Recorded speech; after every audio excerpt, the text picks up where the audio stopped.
Corona से मरने वाले युवक की ऑडियो वीडियो और मैसेज सोशल मीडिया पर वायरल। ऑडियो वीडियो और मैसेजेस वायरल होने से लखनऊ तक मचा हड़कंप। परिजनों ने लगाया एक स्वस्थ युवक की हत्या का आरोप। मुख्यमंत्री से की गई मामले की शिकायत। वहीं मुख्यमंत्री ने सीएमओ को जांच के आदेश दिए हैं। एसआरएमएस मेडिकल कॉलेज के डॉक्टरों पर युवक को मारने का आरोप लगा है। बताते चले कि 35 साल के युवक के 2 मासूम बच्चे और एक पत्नी है। परिजनों का रो रो कर बुरा हाल हो चुका है। ये मामला बरेली के बहेड़ी थाना क्षेत्र के मल्हरपुर गांव का है, जहां इस तरह की वारदात होने के बाद युवक की ऑडियो वीडियो और मैसेजेस सोशल मीडिया पर वायरल हो रहे हैं। देखिए संवाददाता दीपक कुमार की रिपोर्ट, बरेली उत्तर प्रदेश। नाम आपका? उर्मिला देवी। आपके पति का क्या नाम था? सुरेश कुमार। कैसे हुई घटना आप बताएं थोड़ा। जानबूझ के मारा गया है मेरे पति को। वो चिल्ला रहे हैं, बहुत जोर जोर से चीख रहे हैं, बच्चों की कसमें खा रहे हैं, मुझे छोड़ दो, लेकिन लोगों ने छोड़ा नहीं है। उनको जानबूझ के मारा गया है, जहर के इंजेक्शन दे के मारा गया है। कौन सा अस्पताल है? श्री राम मूर्ति स्मारक। मुझे न्याय चाहिए। उन्हें क्या क्या दवा दी गई, मुझे पूरी डिटेल चाहिए। योगी जी से चाहिए क्या क्या दिया गया, उन्हें क्या खाने को दिया गया, पूरी डिटेल चाहिए। जब उनकी मृत्यु हुई तो उसके बाद मेरे पति का ना मुझे चेहरा दिखाया गया, ना मेरे परिवार वालों को किसी को चेहरा कुछ नहीं दिखाया गया। अब आप क्या चाहती हैं? तो मुझे न्याय चाहिए, इंसाफ चाहिए, और इस अस्पताल पे ताला लगना चाहिए, बंद कराना है मुझे ये अस्पताल। किस समय आपके पति की तबीयत खराब हुई? 6 तारीख में तबीयत खराब हुई थी, 8 तारीख को एडमिट कराया गया था। कितने दिन बाद मौत हो गई थी? 12 दिन बाद। कितने बच्चे हैं आपके? कितने? 2 बच्चे हैं, एक 2.5 साल का, एक 5.5 साल का। कितना टाइम हो गया वक्त शादी को आपकी? शादी को 7 साल 1 महीना हुआ। आपके पति पेशे से डॉक्टर थे? जी। कहाँ डॉक्टरी करते थे? सितारगंज। उत्तराखंड में। जी। आपको क्या चाहिए? सरकार से क्या कहना चाहती हैं? सरकार से इंसाफ चाहिए मेरे। क्या नाम है आपका? सीताराम। आपके जो बेटे के साथ घटना हुई है उसको पूरी तरीके से बताओ। जी जी, मेरा बेटा था सुरेश कुमार, और वो उसको बरसात में भीग गया था। बरसात में भीगने से उसको थोड़ी जुकाम की समस्या हुई, तो जुकाम में कुछ दवा तो उसने यहाँ ले ली, लेकिन उससे कोई लाभ नहीं हुआ। तो वो बरेली गया था, बोला मैं पापा मुझे गंगा सील की दवा मैं करूँगा, वहाँ से मुझे क्या करना लाभ मिलेगा। तो मोटरसाइकिल चला के, लगभग हमारा गाँव 70 किलोमीटर पड़ता है बरेली से, मोटरसाइकिल से खुद चला कर गया था, मैं पीछे बैठ गया था गाड़ी पे। और गंगा सील में 7 तारीख को उसने क्या कहते हैं डॉक्टर को जब हाथ दिखाया, तो डॉक्टर बोले भाई तुम्हें जुकाम ज़्यादा है, 2-3 दिन रहना पड़ेगा। तो हमने कहा डॉक्टर साहब चलो भर्ती कर लो इसके लिए। उन्होंने वहाँ भर्ती कर लिया। फिर उन्होंने जाँचों के लिए पैसे जमा कराए, जाँच के लिए पैसे भी जमा कर दिए। उन्होंने जाँच की, वो बिल्कुल स्वस्थ था वहाँ पर। और 8 तारीख की शाम को लगभग कोरोना पॉजिटिव रिपोर्ट उसकी आ गई। तभी हमारे पास फ़ोन आया कि तुम्हारे लड़के को कोरोना पॉजिटिव रिपोर्ट आई है और इसे राम मूर्ति में जाना पड़ेगा। तो हमने चलो कोई बात नहीं, ले जाओ भाई। वहाँ डिस्ट्रिक्ट से उसके लिए एम्बुलेंस आ गई। एम्बुलेंस वालों ने बताया ये राजश्री जाएगा। तो वो स्वयं अस्पताल में से चल करके और एम्बुलेंस में स्वयं बैठा था। इसके बाद हम भी उसके साथ बैठ गए थे, राजश्री गए। राजश्री में कोई डॉक्टर वहाँ देखने वाला था ही नहीं। जब डॉक्टर को देखने वाला था नहीं, लगभग 1 घंटा बीत गया। फिर एम्बुलेंस वाले से हमने कहा भाई जब यहाँ कोई देखने वाला नहीं तो राम मूर्ति ले चलो। लड़का भी एम्बुलेंस से निकल कर बाहर आ गया, बोले पापा यहाँ कोई इलाज करने वाला नहीं है, तो हमें राम मूर्ति ले चलो। फिर वहाँ पर एक लेडी निकल के आई, बोली हमारे यहाँ इसको ऑक्सीजन की ज़रूरत है, कोई सुविधा मिलेगी नहीं, इसलिए राम मूर्ति ले जाओ। तो अब एम्बुलेंस वाला राम मूर्ति में लेकर आया। फिर राम मूर्ति में उसको हमने 9 तारीख की सुबह लगभग 2 बजे रात के उसको भर्ती करा दिया। और हम अपनी जांच कराने के लिए क्वारंटीन सेंटर खुर्रम गौटिया बरेली चले गए। वहाँ पर हमने अपनी जांच कराई। उन्होंने बोले भाई तुम मरीज के कोरोना पॉजिटिव मरीज के साथ में आए, तुम्हें यहाँ भर्ती रहना पड़ेगा। हमने चलो भर्ती कर लो भाई, लड़का तुम्हारा वहाँ एडमिट हो ही गया है। तो 9 तारीख की रात को लगभग 10 बजे उसने फ़ोन करा कि पापा मेरे लिए आज पूरा दिन बीत गया, ना खाना दिया ना पानी दिया, मैं प्यास से तड़प रहा हूँ, ना कोई दवा दिया, कोई देख नहीं रहा मेरे लिए, इसलिए मुझे छुट्टी करा लो। तो मैंने बेटा घबराओ मत, देख लेंगे तुम्हारे लिए। फिर रात वहाँ पर उसने मैसेज करा था कि ये मुझसे बहुत झुंझला रहे हैं, मैं पानी मांग रहा हूँ तो नाराज़ हो गए और मुझे मारने की बात कर रहे हैं, ये मैसेज भेजा था उसने। फिर भी हमने उसको समझा दिया, हमें बेटा तुम नाराज़ मत हो। फिर लगभग 10 बजे उसने वीडियो कॉल करी।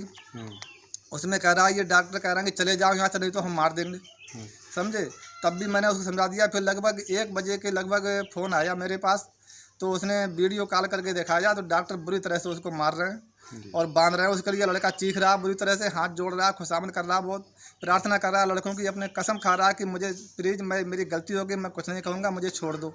लेकिन डॉक्टर लोग निर्ममता से उसको बुरी तरह से मार पीट रहे हैं, बांध रहे हैं उसके लिए, छोड़ नहीं रहे हैं। कौन सा अस्पताल है? ये राम मूर्ति अस्पताल की मामला है भोजीपुरा का। इसके बाद 1 बजे के बाद फिर हमारा 10 तारीख से उससे संपर्क टूट गया, कोई संपर्क नहीं हुआ। मैं बार बार अस्पताल के चक्कर मारता रहा। मैंने बार बार ये प्रयास करा कि मेरे बात करा दो लड़के से, लेकिन किसी ने कोई बात नहीं कराई। अस्पताल में हमें घुसने भी नहीं दिया। गार्ड लोग रोकते थे कि भाई तुम कोरोना पॉजिटिव मरीज के साथ में हो, इसलिए तुम्हें अस्पताल में नहीं घुसने दिया जाएगा। किसी प्रकार से हम अस्पताल में चोरी छुपे घुस जाते थे तो हमको धिक्कार मार कर वहाँ से निकाल दिया जाता था। बार बार प्रयास करा लेकिन हमें कोई जानकारी नहीं मिली। 17 तारीख को हमारे पास फ़ोन आया कि उसको एक इंजेक्शन लगेगा, पैसे जमा करो। तो हमने 8,000 रुपये हमसे जमा कराए गए। पता नहीं इंजेक्शन लगाया या नहीं लगाया, लेकिन मरीज़ की कोई जानकारी हमें नहीं दी गई। हमने जब गार्ड से पूछा क्या पोजीशन, तो वो बोले ठीक है तुम चिंता मत करो। हम उसी में शांति कर लेते थे। लेकिन 18 तारीख को लगभग रात के 9 बजे हमारे पास फ़ोन आया कि सुरेश कुमार की मृत्यु हो चुकी है। समझे? इस तरीक़ा से, इतनी निर्ममता से मेरे बच्चे के साथ जो घटना घटी गई है, मेरा पूरा परिवार तबाह हो गया। मैं बहुत दुखी हूँ। इसलिए आपसे कृपया रिक्वेस्ट है कि मुझे न्याय दिलाया जाए। आपके बेटे को बॉडी दी गई थी, डेड बॉडी फिर उन्होंने मोर्चरी में पहुंचा दी। फिर सुबह हमने बॉडी लाने के लिए कहा तो बोले नहीं, बॉडी हम नहीं देंगे, हमारे लिए आदेश नहीं है। बॉडी लेकर के सीधी सिटी शमशान भूमि बरेली पहुंचे।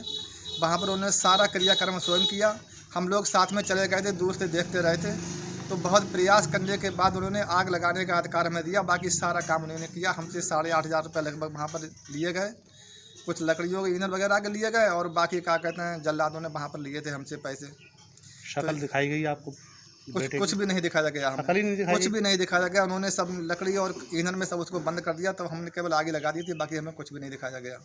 चेहरा नहीं दिखाया गया? नहीं, कुछ नहीं दिखाया गया। हमारे लिए समझो हमने कुछ देखा ही नहीं।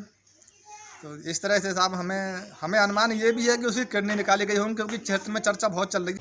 तो जानना चाहेंगे, एक ऐसा का मामला सामने आया है जिसमें एक युवक जो कि बहेड़ी का रहने वाला है, उसकी डेथ हो जाती है। उनका आरोप है कि वहाँ इलाज में लापरवाही बरती गई और उनके बेटे को मार दिया गया।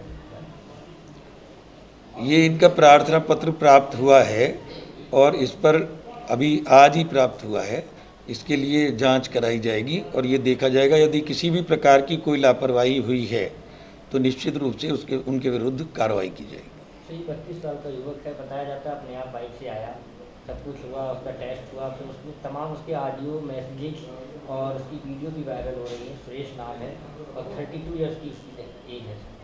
बहुत दुर्भाग्यपूर्ण है कि एक युवा व्यक्ति की यदि मृत्यु हो जाती है, किंतु इसमें देखना पड़ेगा कि क्या क्या प्रोटोकॉल सारे पालन किए गए या नहीं किए गए, किसी प्रकार की लापरवाही बरती गई या नहीं बरती गई, और सभी तथ्यों और साक्ष्यों को ध्यान में रखते हुए इसकी विस्तृत जांच करा के और निश्चित रूप से कार्रवाई की जाएगी। दूसरा मामला तो सुभाष नगर का भी है, जिसमें नवनीत शैले जिसे भी शिकायत हुई थी, राजकीय मेडिकल कॉलेज का, वहाँ भी लापरवाही की बात आई थी। सर ने उसकी जांच दी थी प्रशासनिक अधिकारी को, उन्होंने जांच की है और उस जांच में जो भी उन्होंने संस्तुति करी होगी वो कार्रवाई की जा रही है। क्या लगता है सर, कहीं ना कहीं जो प्राइवेट हॉस्पिटल्स हैं वहाँ पर इस तरीके की बदइल्ज़ामी है, आप लोगों की तरफ से लगातार प्रयास किए जा रहे हैं? प्राइवेट हॉस्पिटल हमारे तीनों मेडिकल कॉलेज हैं और वहाँ पर सुविधाएं बहुत अधिक हैं, तो निश्चित रूप से जो गंभीर रोगी हैं उनको प्राइवेट मेडिकल कॉलेजेस में ही भेजा जा रहा है और आशा तो यही है कि निश्चित रूप से वो पूरा ढंग से उसका उपचार करते होंगे। प्रोटोकॉल के विषय में भी बार बार बताया गया है। Sanjay Gandhi post graduate institute से भी विशेषज्ञ आए थे, उनसे भी प्रशिक्षण दिलवाया गया, उन्होंने निरीक्षण भी किया है। हमारे भी नोडल अधिकारी चिकित्सा शिक्षा विभाग के तीनों मेडिकल कॉलेज में एक एक नोडल अधिकारी तैनात हैं। तो प्रयास तो पूरा ये है कि किसी भी प्रकार की लापरवाही ना की जाए। इसके बावजूद यदि शिकायतें मिलती हैं तो उनका संज्ञान लिया जाता है। दूरभाष पर भी जो शिकायत मिलती है उसका संज्ञान लेके उस शिकायत को दूर करने का भी पूरा प्रयास किया जाता है और यदि कोई दुर्भाग्यपूर्ण घटना हो जाती है तो उसकी निश्चित रूप से जांच करके उस पर कार्रवाई की जाएगी। और चलिए आपको बता दें कि वहीं बरेली के गांव मुड़िया अहमद नगर प्रधान की दबंगई से परेशान एक ग्रामीण उप जिलाधिकारी से शिकायत करने पहुंचे। ग्रामीण का आरोप है कि प्रधान ने उसके आने जाने के रास्ते को बंद कर दिया। थाना इज्जत नगर के गांव मुड़िया अहमद नगर निवासी चिंता प्रसाद का आरोप है कि गांव के प्रधान वेद प्रकाश ने उसके घर आने जाने का रास्ता ही बंद कर दिया। उसके घर में छोटे छोटे बच्चे हैं, जिससे उन बच्चों के आने जाने में बहुत समस्याएं होती है। उसके घर के उत्तर साइड में सरकारी रास्ता है जो कि ग्राम प्रधान द्वारा बंद किया गया है। क्या कुछ है पूरी रिपोर्ट में, देखिए संवाददाता दीपक कुमार के साथ, बरेली उत्तर प्रदेश। मेरा नाम जसपाल है। क्या मामला है? मामला ये है, मेरी जगह चोरी से बेची गई है हम्म। और बेचने वालों के नाम है वेद प्रकाश प्रधान, कहाँ के प्रधान है? मुंडिया अहमद नगर के ही हैं। हम्म। और अब्बास अली सरिया सीमेंट की दुकान है, उन्होंने बेची है। और चिला उर्फ इरशाद, इनने बेची है। और कच्चे कागज़ों पे बेची है इन्होंने। कैसे क्या बेचा थोड़ा बताइए। कच्चे कागज़ों पे ऐसे बेची है इन्होंने, हमारी सरकारी जगह जो थी हमें ऐसे में बढ़ा दिया गया सरकारी जगह देके, और फिर उसके बाद में ये खसवा दी गई सर। और जो हमारी जगह थी कागज़ों की वो बेच दी, ज़बरदस्ती उस पर बुनियाद भरवा रहे थे। लाठी डंडों के बल पे हमने पुलिस से मदद मांगी तो पुलिस ने बाकायदा आके रोका उन्हें, और दंगा करने वाले भाग गए उनके सामने। और अब्बास अली का कहना है हम लाठी और डंडों के बल पे बनवा लेंगे जगह, आपको रोक मिले तो रोक लो। और उन्होंने बाकायदा इन लोगों को बुलाया था लाठी और डंडे के बल पे बनवाने के लिए, लेकिन पुलिस की मदद मिली हमें, तब ये लोग भागे थे। और ये इनका कहना है कि हम किसी न किसी आपको कार्य में फंसा देंगे, केस लगा देंगे। इन्होंने बाकायदा एसएसपी के यहाँ रिपोर्ट हमारे खिलाफ़ डाली थी कि हमने उन्हें मारा है लाठी और डंडों से, घर में घुस के और तमंचा लेके मारने के लिए लिपट गए थे। झूठे केस में हमें फंसा रहे हैं ये लोग। बाकायदा हमें रिपोर्ट दी थी, इनने टाइपिंग करा के दी थी इन्हें। तो तुम इस सरकार इस मकान में क्यों रह रहे थे? इन्होंने हमें नाप के दी थी। किसने दी थी? प्रधान जी ने, वेद प्रकाश ने। प्रधान जी सरकारी जगह आप कैसे दे सकते हैं? उन्होंने खुद नाप के दी थी यहाँ पे कि यहाँ से आप भर लो, और बाकी की और भी यहाँ लोग रह रहे थे उन्हें भी नाप के दी थी, उनकी भी मढ़ाइयाँ और मकान तोड़वा के हटवा दिया गया। कौन से प्रधान ने कब दी थी आपको? हमें दी थी अब से 10 साल पहले, सरकारी जगह में आप रहने के लिए। क्यों दी थी इन्होंने?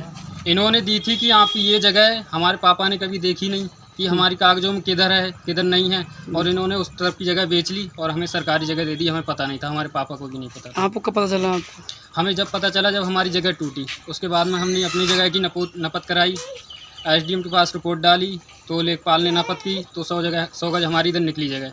अब ये कह रहे हैं हम तो देंगे नहीं आपको, जैसे ले मिले तो ले लो। कौन कह रहा है? वेद प्रकाश प्रधान जी। और कोई भी? अब्बास अली और चिला और फिरसाद।